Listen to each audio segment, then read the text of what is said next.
देखिए अभी तक हमने कितने 5 रस पढ़े थे। अब छठा रस हमारा क्या है? भयानक रस। तो भयानक रस क्या होता है कि जिसको पढ़ने पर हमें क्या भय पैदा हो, हमारे अंदर भय पैदा हो। तो इसका क्या होगा कि किसी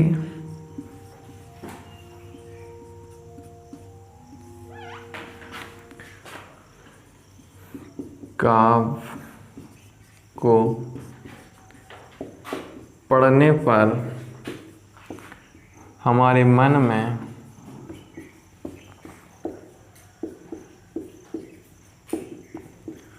भय पैदा हो,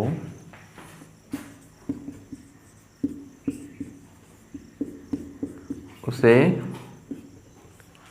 क्या कहते हैं? भयानक रस।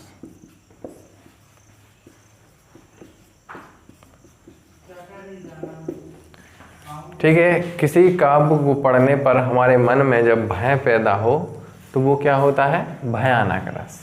इसका स्थायी भाव क्या होता है? इसका स्थायी भाव होता है भय। ठीक है, भय होता है इसका स्थायी भाव। ठीक है, तो किसी भी काव्य को पढ़ने में जब हमें भय पैदा हो हमारे मन में, तो वो हमारा क्या हो जाता है? भयानक। जैसे उदाहरण देखिए, एक ओर अजगर है लखी, एक ओर मृगराज। एक ओर अजगर है लखी, एक ओर मृगराज। क्या कह रहा है कि एक ओर अजगर ही रखी और एक ओर मृगराज, और बिकल बटोरी बीच ही परियो मूर्खा खाए।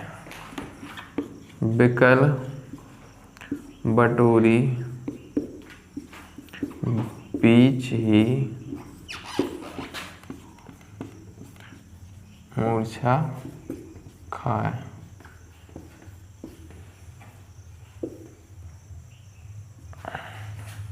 ठीक है,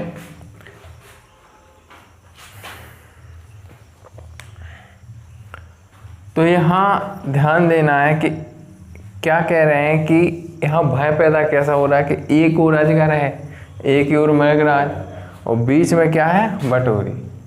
अब दोनों के बीच में वो फंस गए हैं। ठीक है, तो अब ऐसे ओर जाए तो भी मरना है, ऐसे ओर जाए तो भी मरना है।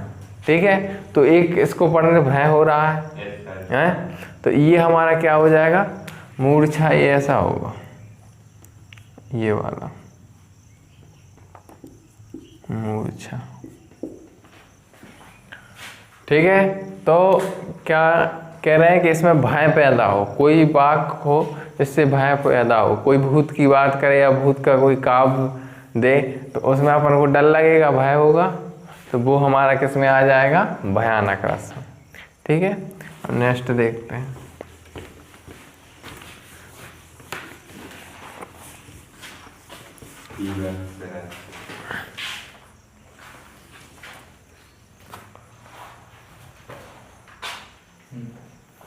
सातवां हमारा रस है क्या? विभत्स रस।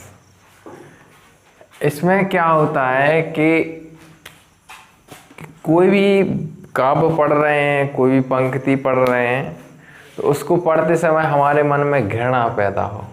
क्या हो? घृणा पैदा हो, वो हमें अजीब लगे उसे पढ़ने में, तो वो हमारा किस में आ जाता है? विभत्स रस में। तो परिभाषा क्या होगी? किसी पंक्ति को पढ़ते समय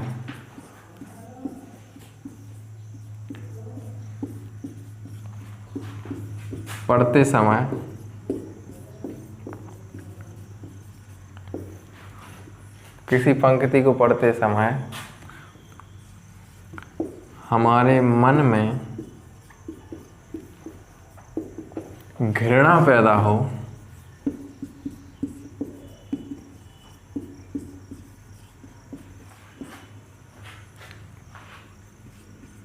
तो उसे विभत्स रस कहते हैं।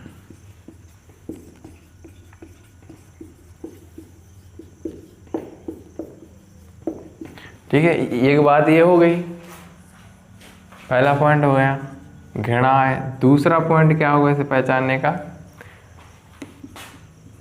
किसी भी पंक्ति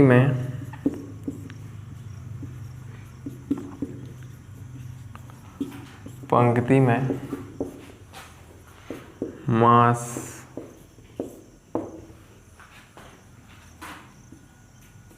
मृत शरीर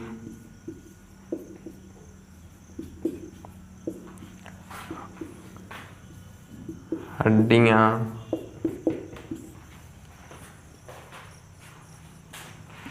जैसे घृणित शब्द आए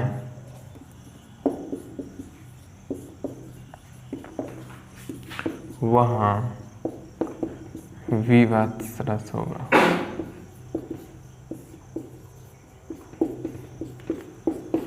हमारे दो पॉइंट है पहचानने के। देखो, किसी भी पंक्ति को पढ़ते समय हमारे मन में जब घृणा पैदा हो, क्या घृणा पैदा हो, अजीब सा लगे, तो वो क्या विभत्स रस हो जाता है। और दूसरा पॉइंट क्या है, किसी भी पंक्ति में मांस वर्ड, ठीक है, मांस आए या मृत शरीर या हड्डियां आदि जैसे घृणित शब्द आए तो वो हमारा क्या हो जाएगा, विभत्स रस। ठीक है, जैसे कोई भी अब कोई वाक्य में कह रहा है कोई वाक्य है तो उसमें अगर ये हो रही है कि मतलब उसकी आंखें लौचली हैं ये वगैरह, तो ये सब क्या है इसमें विभत्स रस में। एक उदाहरण देख लेते हैं। आंखें निकाल उड़ जाते हैं। क्या है, आंखें निकाल उड़ जाते हैं, 100 जीभ खींच कर कौवे, 100 जीभ खींच कर कौवे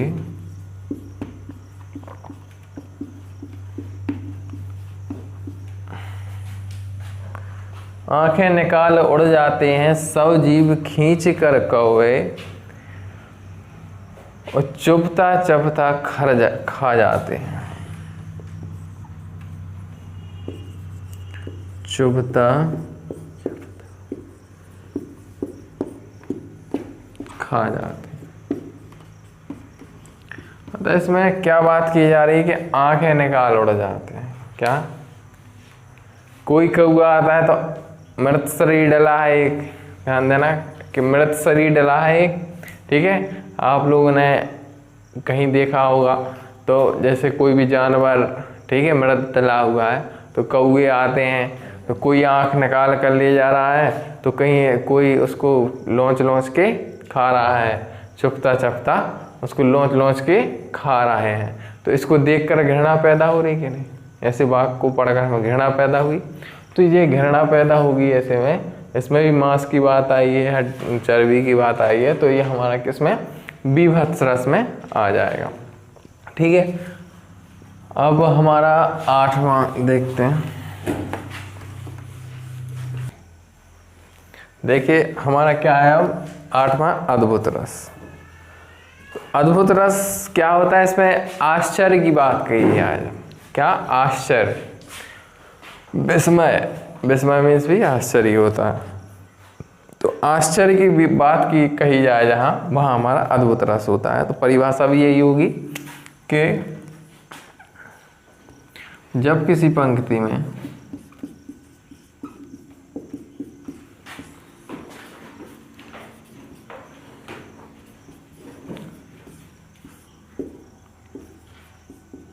पंक्ति में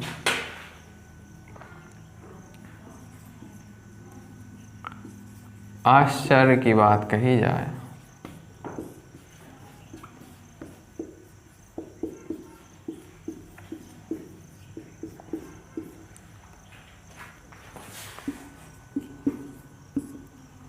तब उसमें अद्भुत रस होगा।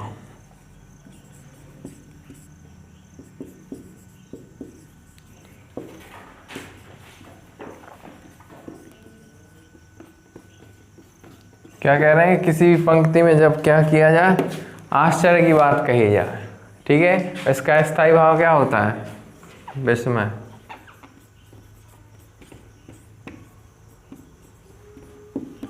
विस्मय, ठीक है। सबके स्थायी भाव जरूर याद रखना है, ठीक है, क्योंकि स्थायी भाव भी आते हैं। तो उदाहरण देखिए कि राणा की पुतली फ्री नहीं, राणा की पुतली फ्री नहीं,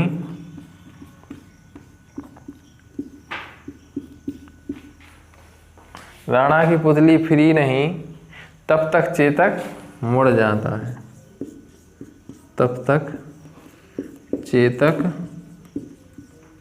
मुड़ जाता है।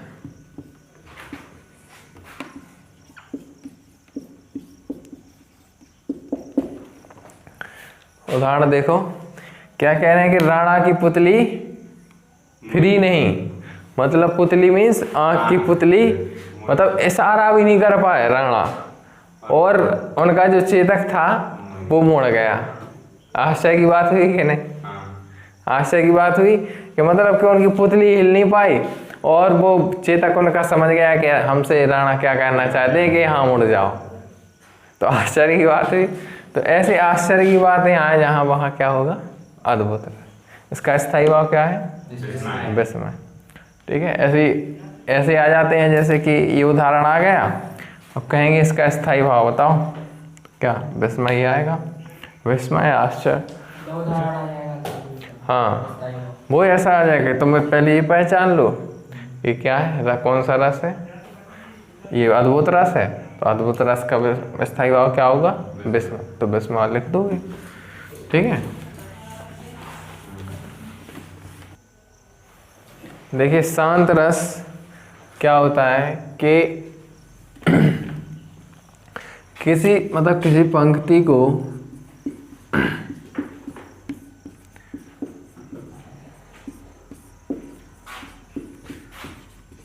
पढ़ते समय हमारे मन में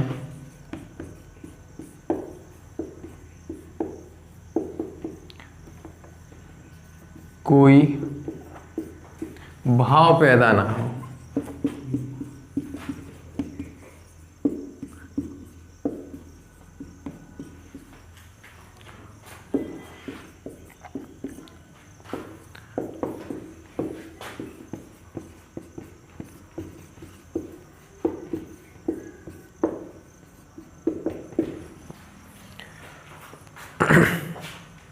क्या कह रहे हैं कि किसी पंक्ति को पढ़ते समय हमारे मन में कोई भाव पैदा ना हो। भाव मीन्स मतलब जैसे कि हम पढ़ रहे थे सभी रसों को, ठीक है, तो कोई ना कोई रस में, किसी में हंसी आती थी तो किसी में दुख होता था, हैं, किसी में मतलब आश्चर्य होता था, ठीक है, तो ऐसे सब में रस में क्या होता था, भाव आता था। लेकिन ये शांत रस है, इसमें कोई भी भाव पैदा नहीं होता। सीधा पढ़ेंगे अपन को ना हंसी आएगी, ना कुछ होगा, ना दुखी होगी, ना कुछ नहीं, शांत रहता है, ठीक है। और दूसरा पॉइंट क्या है कि जिस पंक्ति में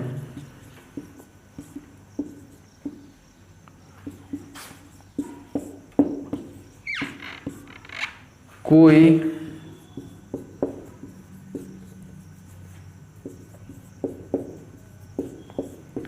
रस नजर न आए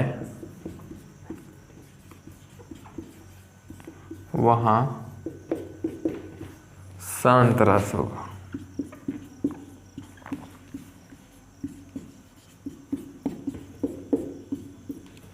क्या कह रहे हैं कि कोई भी पंक्ति है, ठीक है, कोई भी पंक्ति दी हुई है और उसमें कोई रस नहीं आ रहा है, ठीक है, जितने भी 10 वेद हैं, ठीक है, इसको शांत को छोड़ के 9 रस बिल्कुल आ ही नहीं रहे, उसमें कोई फिट नहीं हो रहा, तो उसमें सीधी सी बात है वहाँ शांत रस होगा, ठीक है। जहाँ कोई रस नजर नहीं आए तो वो हमारा क्या होगा, शांत रस, ठीक है, उदाहरण देखते हैं इसका कि जाति धर्म या संप्रदाय का, जाति धर्म या संप्रदाय का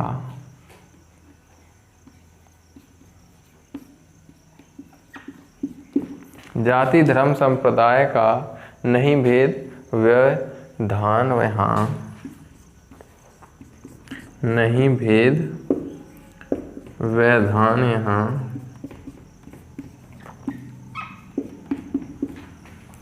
जाति धर्म या संप्रदाय का नहीं भेद व्यवधान यहाँ, सबका स्वागत सबका आदर सबका सब सम्मान यहाँ, सबका स्वागत सबका सम्मान।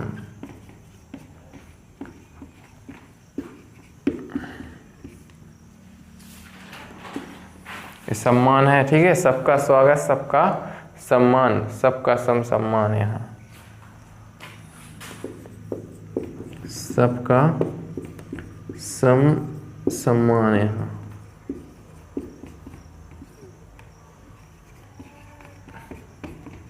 देखिए क्या कह रहा है कि जाति धर्म या संप्रदाय का नहीं भेद व्यवधान यहाँ, सबका स्वागत सबका सम्मान, सबका सम्मान यहाँ। यहाँ सम्मान की जगह क्या हो जाएगा, आदर लिख दीजिए। अब ये ध्यान दीजिए, देखो हमें ये पंक्ति हैं हमारे पास 4, इसमें कोई हमें ऐसा लग रहा है कि दुख पैदा हो रही हो, हंसी आ रही हो, आश्चर्य हो रहा हो, कुछ लग रहा नहीं ना, बिल्कुल सिंपल है, इसमें कोई रस नज़र नहीं आ रहा है। क्या कह रहे हैं, जाति धर्म या संप्रदाय का नहीं भेद व्यवधान यहाँ, ठीक है, मतलब जाति धर्म किसी का यहाँ कोई भेद नहीं है, इसका कोई व्यवधान नहीं है, और सबका स्वागत सबका आदर, जो भी आता है उसका स्वागत है, आदर है, और सबका सम्मान है, और यहाँ सबका सम्मान है, बिल्कुल समान सम्मान है, कोई ये नहीं है कि किसी का अलग से सम्मान किया जाए किसी का अलग से, ठीक है। ये राधा कृष्ण मूर्ति की पंक्ति है, बहुत अच्छी है। चलो ये हमारा क्या हो गया, शांत रस, ठीक है, समझ में आया क्या कह रहे हैं, इसमें शांत रहता है, इसमें कोई वो नहीं रहता है, क्या कोई भी भाव पैदा नहीं होता है, ठीक है। देखिए 10वां हमारा क्या है, वात्सल रस। क्या है, वात्सल रस। इसमें क्या होता है, ये सबसे अच्छा रस है, मुझे ये सबसे अच्छा लगता है, मेरा वात्सल रस से 1 नंबर पर रखते हैं। कितने पे, 1 नंबर पर। ये क्योंकि ये बच्चों के बारे में बताता है, छोटे छोटे बच्चे होते हैं उनके बारे में, ठीक है। तो इसमें क्या होता है कि जिस रस में, ठीक है, बच्चों के प्रति प्रेम भाव पैदा हो, वो हमारा क्या होगा, वात्सल। तो इसकी परिभाषा भी लिख लो कि जिस रस में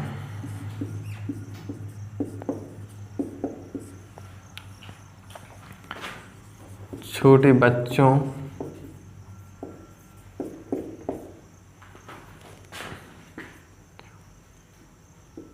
जिस रस में छोटे बच्चों के प्रति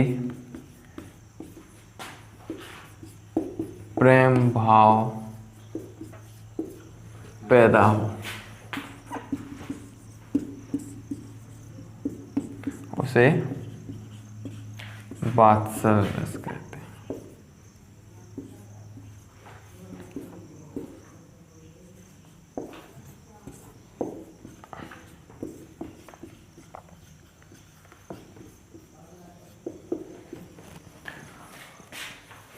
ठीक है, ये हमारा क्या हो गया, छोटे बच्चों के प्रति प्रेम भाव पैदा हो जिस रस में, वो क्या होगा, वात्सल रस। दूसरा पॉइंट कहाँ क्या है, जहाँ बच्चों की बात की जाए, जहाँ बच्चों बात की जाए। दूसरा पॉइंट क्या है, जहाँ बच्चों की बात की जाए, छोटे छोटे बच्चों की बात की जाए, तो वहाँ भी हमारा हमेशा क्या रहेगा, वात्सल रस का रहेगा, ठीक है। तो बच्चे जहाँ आते हैं तो वहाँ क्या हो जाता है, वात्सल रस, ठीक है। उदाहरण देख लीजिए, यह कदम्ब का पेड़ अगर माँ होता यमुना तीरे, यह कदम्ब का पेड़, कदम्ब होगा का पेड़ माँ होता यमुना तीरे। क्या कह रहा है? यह कदम्ब का पेड़ माँ होता यमुना तीरे, मैं भी उस पर बैठ कन्हैया, मैं भी उस पर बैठ कन्हैया। यह कदम्ब का पेड़ माँ होता यमुना तीरे, मैं भी उस पर बैठ कन्हैया, बनता धीरे धीरे।